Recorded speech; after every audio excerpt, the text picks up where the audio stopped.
Welcome back to our channel. Steve McQueen was so envious of James Garner that he would do anything from demand clothing changes to count lines in scripts. However, their animosity erupted in 1966 after Garner took the part McQueen most desired. Their friendship was permanently ruined by the twisted story of anger, retaliation, and a racing film that ensued. The most startling aspect? McQueen didn't see Garner's film until he was near death, and after seeing it, he realized he had been mistaken all along. Steve McQueen had a difficult existence from the beginning. He never really had a home, having been born in Beech Grove, Indiana, on March 24, 1930. He was only 6 months old when his stunt pilot father abandoned him. His mother, Julia, was unable to raise him. Mom sent him to live with his grandparents in Missouri when he was 3 years old because Mom was an excessive drinker. Life went well for a time. He received the closest thing he had ever had to a father figure when his great-uncle Claude took him in. Claude was a fair and powerful man. Steve learned from him to work hard, be respectful, and advocate for himself. He received a red tricycle from Claude on his 4th birthday. He felt a spark ignited by that small bike. Speed, race, and an unwavering passion. But for a while, nothing remained constant. He was taken to Indianapolis by his mother when he was 8. She recently married a monster of a man. Steve's difficulties in school weren't the only ones. His stepfather repeatedly abused him. Steve, who was 9 years old, had had enough. After fleeing, he slept on the streets, stole to make ends meet, and joined gangs. Every time he was brought back, his mother had a new husband, and they were all equally awful. By the time he was 14, he was moving from house to house, getting into trouble, and eventually running away with a touring circus before landing in Los Angeles. Something broke when he was thrown down a set of stairs by his most recent stepfather. "I'll kill you if you ever touch me again," Steve snarled, standing up and giving him a direct look. His father was aware that he wasn't playing a bluff.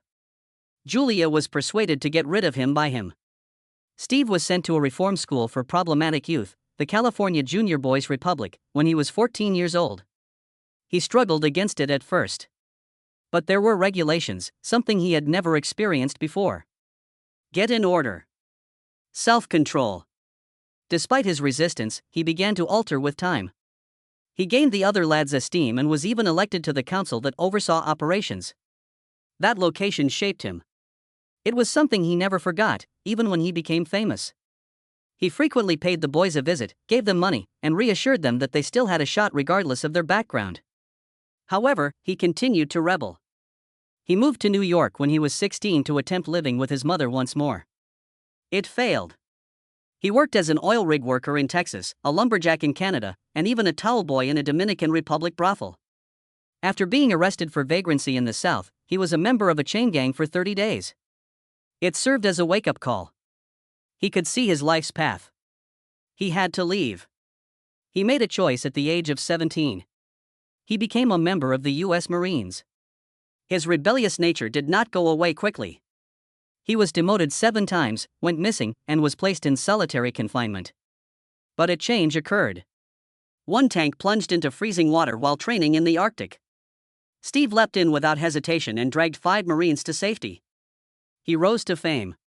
He began to be viewed differently by his officers. He was selected for the honor guard of President Truman. For the first time, he received chastisement from the Marines. He was honorably discharged after 3 years of service. Upon exiting, he found himself lost once more. Afterward, he discovered acting. In 1952, he joined the New York Neighborhood Playhouse using GI Bill funds. He lacked any education or experience that would have indicated his ability to succeed. He had something better, though. There was fire in him. He possessed instincts for survival. Everything life had thrown at him was in him. And people sensed his presence when he assumed a position. In 1958, he made his big breakthrough with the low-budget sci-fi horror movie The Blob. He portrayed high school student Steve Andrews, who was attempting to prevent his community from being overtaken by a lethal extraterrestrial goo. Only one minor issue existed. Was 28 years old? Although he didn't quite resemble an adolescent, it made no difference. His act captivated the audience, and the movie took off.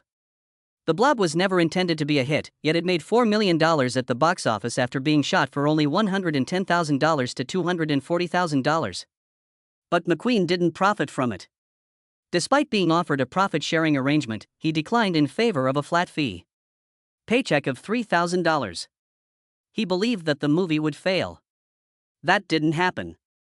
And he chastised himself for years for that choice.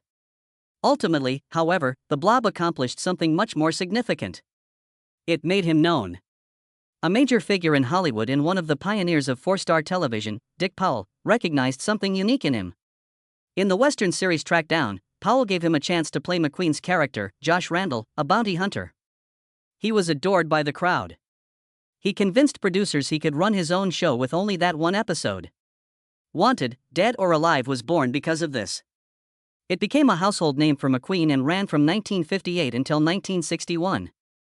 McQueen put in a lot of effort, challenging himself to improve each time. He later recalled those 3 difficult years as mother-grabbing, but I gained discipline and learned my craft. Having the discipline would help him succeed. He gained financial stability from the show, but more significantly, it taught him how to control the television. And just as it was coming to a close, Hollywood called. A part in The Magnificent Seven was offered to him in 1960. This was a huge event. The cast included Yul Brynner, Charles Bronson, and Eli Wallach. The movie was a Western adaptation of Akira Kurosawa's Seven Samurai. McQueen had no intention of taking a backseat to Brynner, who was officially in the lead. It wasn't simple to land the job.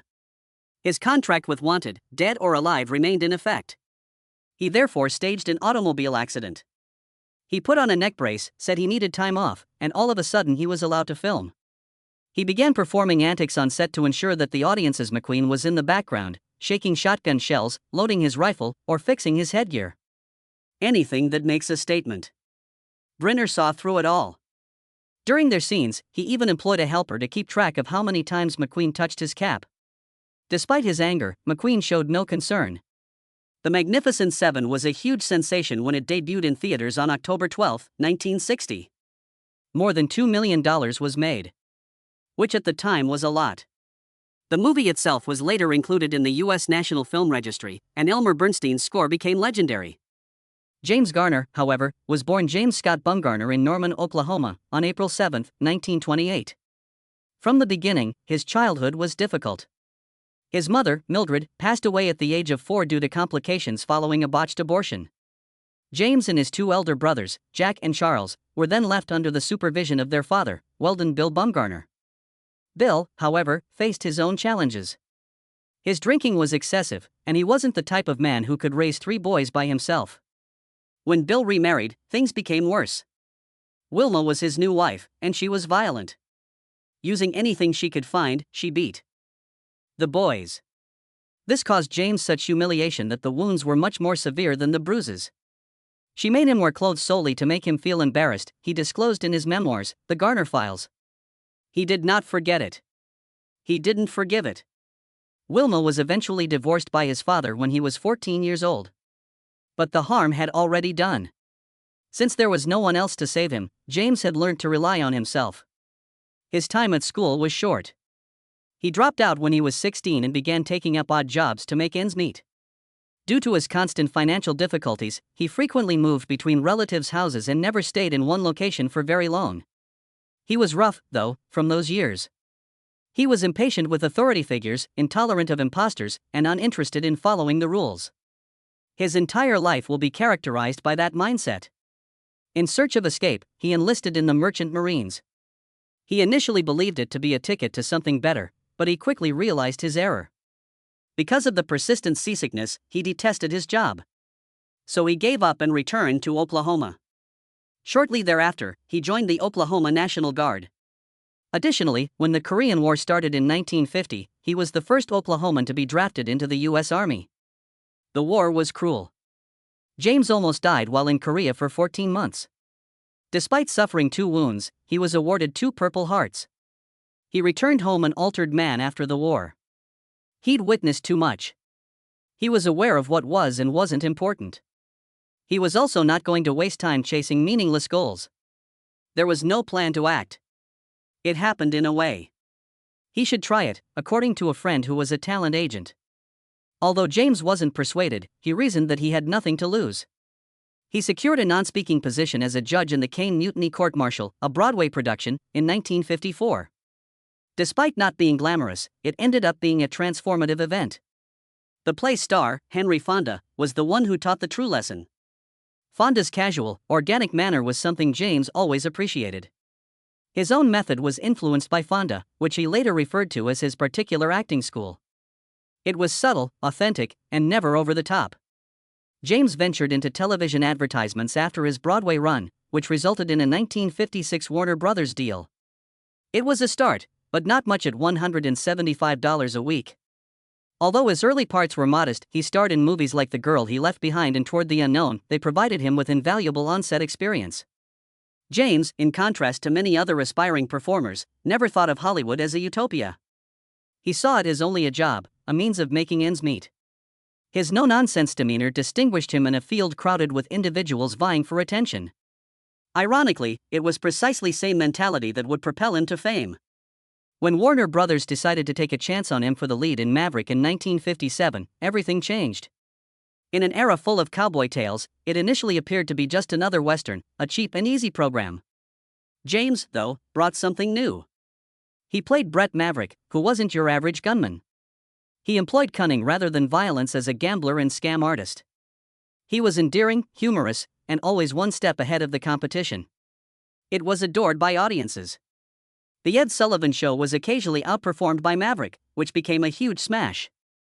Brett Maverick won his problems by using humor and cunning, in contrast to the classic Western heroes who solved every problem with a rifle. In addition to making James Garner a star, this inversion of the genre gave the show a new and thrilling feel. Then, in 1963, came the historic war movie The Great Escape. James Garner and Steve McQueen have two of the most significant parts. McQueen played the role of the Cooler King, also known as Captain Virgil Hiltz. He was an American pilot who was always looking for a way out and never shied away from questioning authority. He stood noticed due to his fearless demeanor, particularly in the well-known motorbike pursuit scene. Flight Lieutenant Bob Henley, the Scrounger, was portrayed by Garner. His recklessness was not Hiltz's. Smart and resourceful, he understood how to obtain tools, bogus IDs, and whatever else the inmates needed to escape. Hiltz took chances. The plans were produced by Henley. They were the ideal team when together. Hollywood distorted the facts of the movie, which was based on a true escape from the German prisoner of war camp, Stalag Luft III. In actuality, the majority of the British inmates led the escape. Hiltz and Henley, two American characters, became the main focus of the movie. Some were not pleased about that. It was more thrilling than realistic, but it added excitement to the film. Off-screen, McQueen and Garner had a strained relationship. McQueen was constantly seeking attention. He demanded more heroic moments from his character and pushed for modifications. The motorcycle chase was actually his idea. There was nothing like the real escape, but his character wasn't heroic enough, so he had to adapt it. More movement, more excitement, and above all, more attention to him, was what he desired. The now iconic pursuit and jump scene was inserted after director John Sturges capitulated. Nevertheless, McQueen did not execute the jump himself, even though he was a skilled biker. It was Bud Ekins, the stuntman. Nevertheless, McQueen never changed the public's perception that he had done it, which served to further solidify his status as the ultimate cool action actor. In contrast, Garner considered McQueen's attention-seeking behavior to be draining. By using subtle yet visible gestures to distract from other actors, McQueen had a tendency to attempt to steal scenes. At one point, he even demanded that Garner's white sweater be altered because he felt it made him appear more heroic. Despite his best efforts to be tactful, Garner was annoyed by McQueen's incessant demand for approval. Criticizing McQueen for depending more on charm than skill, he once claimed that McQueen was a poser rather than an actor. McQueen was insecure about more than just his part in the movie. He was fixated. To ensure he got as much conversation as his co-stars, he even went so far as to count lines in the script because he was the greatest star. Even if his role wasn't given more importance, he threatened to leave the film. His co-stars were irritated and the production was strained by this behavior, but surprise, Garner intervened to persuade the director to retain McQueen. Even yet, McQueen persisted in pushing the envelope, and Sturges even contemplated removing him from the movie. Even when the cameras stopped rolling, their animosity continued. As McQueen grew increasingly certain that Garner was having an affair with his wife, Neela Adams, things became ever more intimate. Despite being wholly baseless, this suspicion increased their level of hostility. Even though McQueen had a history of adultery, he was notoriously insecure in his relationships.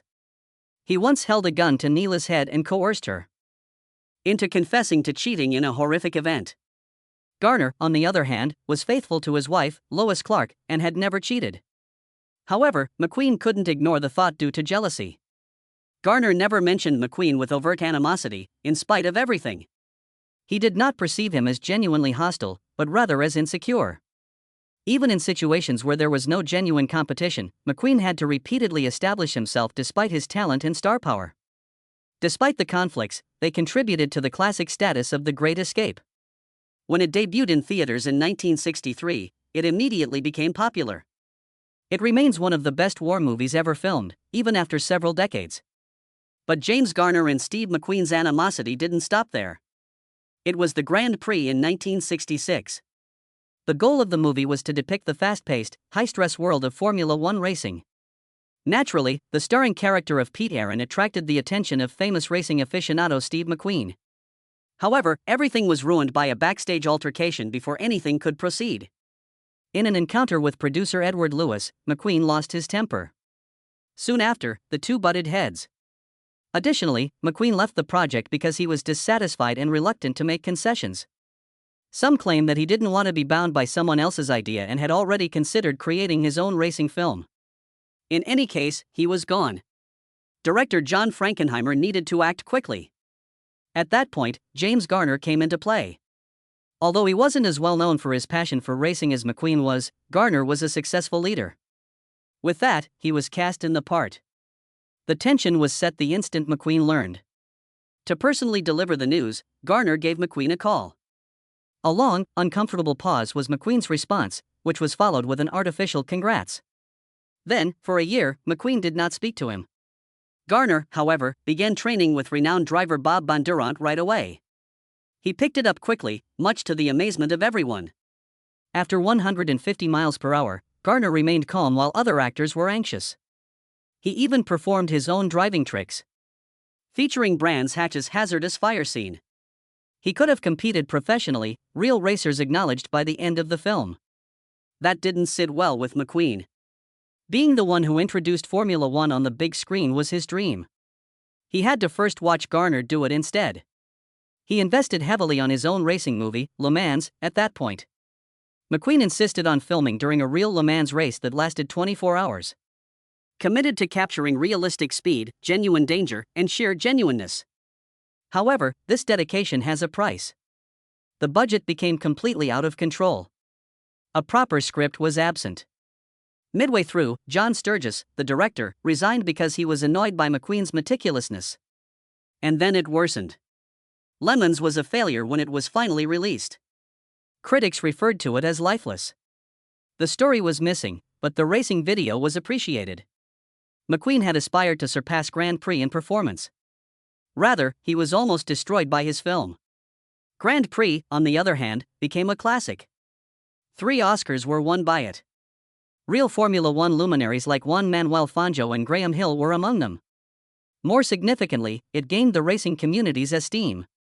Once merely an actor portraying a racer, Garner has become a part of the history of motorsport. McQueen's kid persuaded him to watch Grand Prix at last year's later. Despite his reluctance to acknowledge it, he was aware that the movie was excellent. Years had passed, and the competition had occasionally become petty. According to rumors circulating in Hollywood, McQueen once spit on Garner's plants out of envy. Perhaps it was, perhaps it wasn't. One thing was certain, though, he never moved on. Lumos gained respect of its own over time. The film was not good. It was, nevertheless, one of the most realistic racing movies ever produced. Le Mans put you in the driver's seat, but Grand Prix presented a tale. Racing fans still adore it because of this, even though it has failed. It all belonged to Steve McQueen. Hollywood's most paid actor, the epitome of toughness, and the face of popular films like Papillon and Bullet. But by the middle of the 1970s, things began to go south. For years, he was absent from the big screen following the imposing Inferno. There will be no more premieres or film sets. He chose to travel the nation in a camper van and race motorcycles instead. The magic was gone by the time he came back. His subsequent pictures, Tom Horn, The Hunter, and An Enemy of the People, hardly made an impression. Hollywood was no longer involved. It wasn't just his career that was failing, the biggest star in the world was also fading. His private life was a complete mess. McQueen was a drug user, an alcoholic, and a terrible person. There was a lot of violence, arguments, and infidelity in his marriages.